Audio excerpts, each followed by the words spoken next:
video, I just would like to show you how you can access your Raspberry Pi over your network through an SSH client on your PC. And how you do that is, first things first, I'm operating on retropie, so I go to the retropie icon, I go there, I go to Raspy config,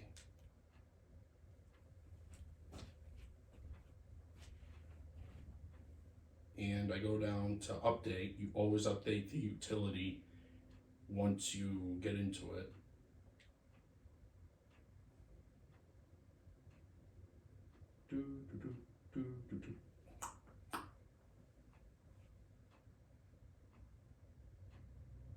Okay, now we go down to display options, or interface options, I'm sorry.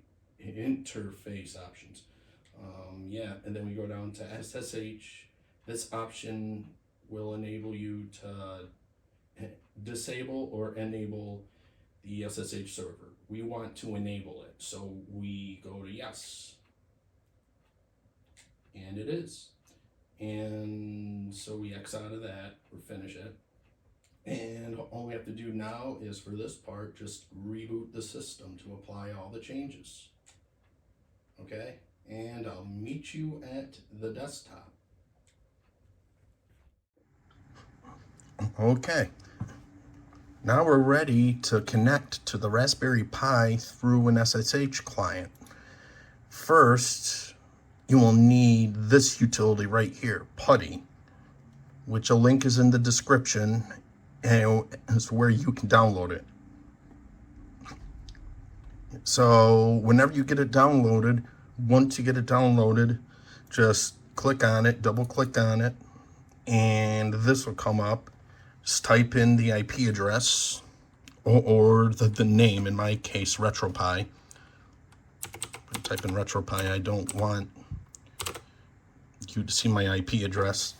And the port number, just leave that the way it is. Because if you change it,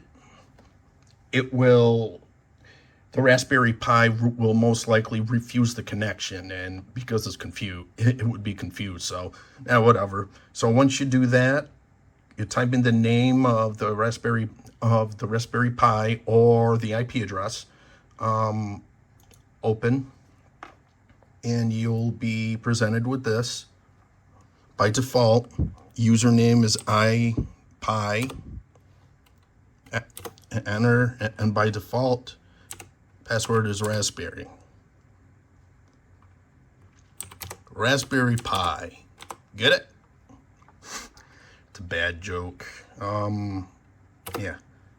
And yeah, I mean, that's all there is to it. And yeah, and there's these extra stuff that tells you stuff about the Raspberry Pi, like the file system type, like the root directory and the uptime, and you know, the memory, how much memory is being used, how much processors are running, the IP address, and you know, stuff like that, the CPU and GPU temperature. It's boring stuff, but anyway, while I'm here, I am going to teach you how to some basic commands. First, how to update the system. Before you type in any command, be sure to type in sudo, because basically what that does is that runs the command as a root user. And you do that, and how we update is apt-get and then update, simple, and then y.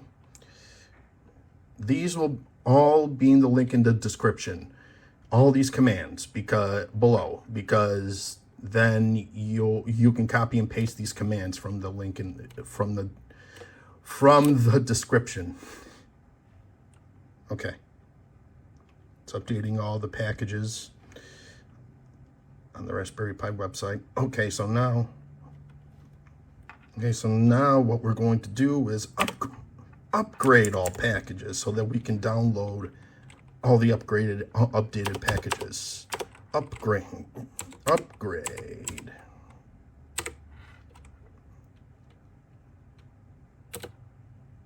Same thing. Boom. There's none.